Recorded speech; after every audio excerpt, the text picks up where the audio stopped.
परमेश्वर के धन्य नाम की महिमा हो। प्रभात मनन के सत्र 2939 में आप सभी का बड़े प्रेम के साथ स्वागत करता हूँ। आइए आज का मनन के लिए हम पढ़ते हैं प्रकाशित वाक्य अध्याय 12 पद 6। और वह स्त्री उस जंगल को भाग गई जहाँ परमेश्वर की ओर से उसके लिए एक जगह तैयार की गई थी कि वह 1260 दिन तक पाली जाए। जैसे मैंने कल के मनन में बताया था, पढ़ी गई पद महाक्लेश काल के दूसरे हिस्से में इस्राएल राष्ट्र सामना करने वाली एक बड़ी समस्या की ओर इशारा करती है। पद में चर्चा किया गया विषय वास्तव में इस अध्याय में पूरा चर्चा किया जाने वाला विषय है। जैसे मैंने कल आपको बताया था, महाक्लेश काल के शुरुआत में इस्राएल यद्यपि मसीह विरोधी को अपने लिए भविष्यद्वक्ताओं के द्वारा वादा किया गया राजा मसीह समझकर उनका समर्थन करेंगे, परंतु बाद में अपनी गलती को वे समझ लेंगे।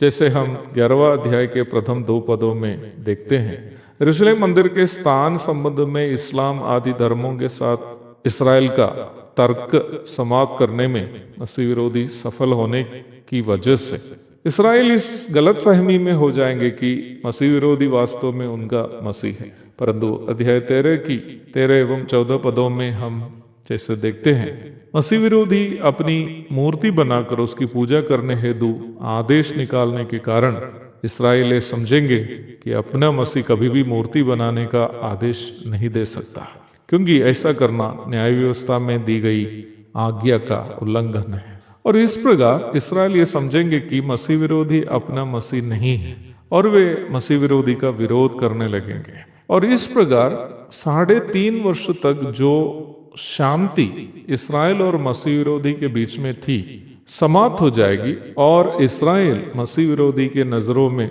दुश्मन दिखने लगेंगे। यह हमें खास करके समझने की एक बात है।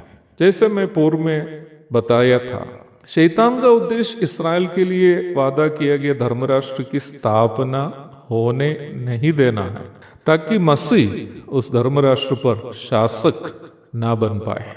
इस उद्देश्य की पूर्ति के लिए वह पहले अपने आप को मसीह के रूप में इस्राएल के सामने पेश करते हुए उन्हें गुमराह कर रहा था। पर जब उन्हें पता चला कि निम्न धोखाधड़ी में वह सफल नहीं हो रहा है, वह इस्राएल पर हमला करने की कोशिश शुरू करता है।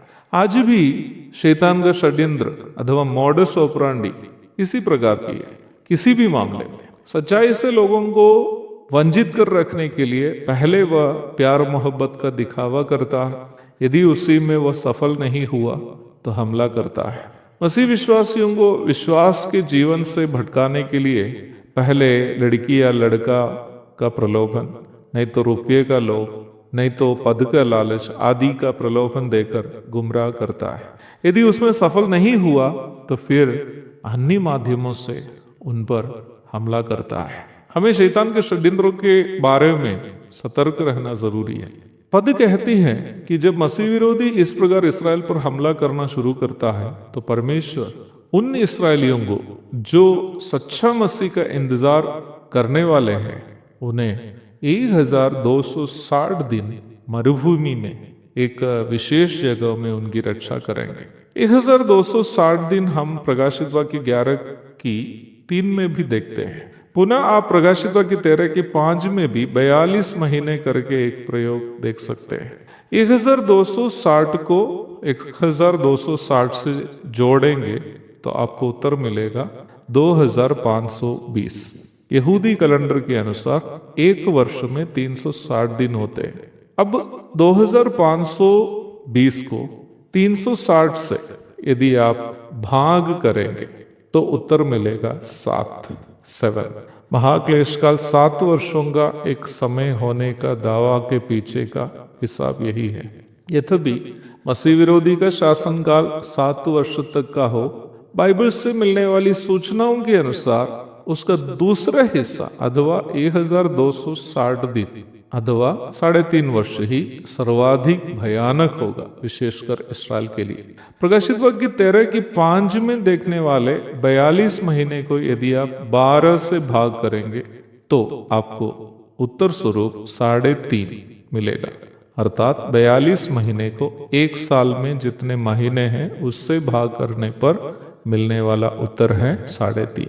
इसका मतलब पद हमें सूचित करती है कि महाक्लेश काल के अंतिम भाग में अथवा अंतिम 3.5 वर्ष में मसीह विरोधी इस्राएल को भयानक तरीके से सताएंगे, परंतु परमेश्वर उन्हें मरुभूमि में पालेंगे। लेकिन कैसे?